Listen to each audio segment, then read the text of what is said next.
నమస్కారం పడుతుంది. నమస్తే అండి. ఈరోజు రెండో రోజు కదా, ఈరోజు అమ్మవారి దేవత. ఈరోజు నవరాత్రుల్లో రెండవ రోజు శ్రీ గాయత్రీ దేవి అవతారం కాబట్టి గాయత్రీ దేవి పూజ చేస్తుంది. సాధారణంగా మనం దేవీ నవరాత్రుల్లో పూజ చేసుకునే విధానం కలసం ఆహారం చేసుకుని అమ్మవారి మీద పూజ చేసుకోవడం అన్నది మనకి సాంప్రదాయం ప్రకారం జరుగుతూ ఉంటుంది.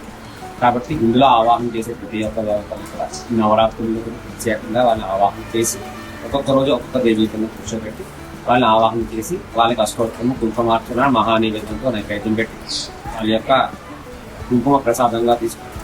అది ఈ దేవీ నవరాత్రుల యొక్క పూజ. ఈ నవరాత్రులకి పూజా విధానం దుర్గాదేవి నవరాత్రుల్లో ఒక్కొక్క రోజు ఒక్కొక్క అవతారం కింద మనకు ప్రసిద్ధి ఉంది.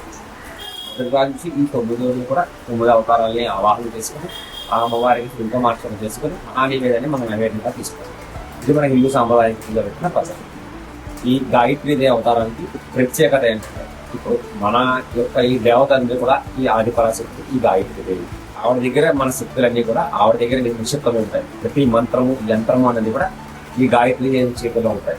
కాబట్టి ఆవిడని ఆరాధించినట్లయితే మన మంత్రశక్తి అనేది కూడా అభివృద్ధి చెందుతుంది. అలాగే మన ఏ యంత్రంకైనా దేనికైనా సరే ఈ గాయత్రీ దేవి అవతారం ప్రత్యేకం ప్రసిద్ధి కలిగింది.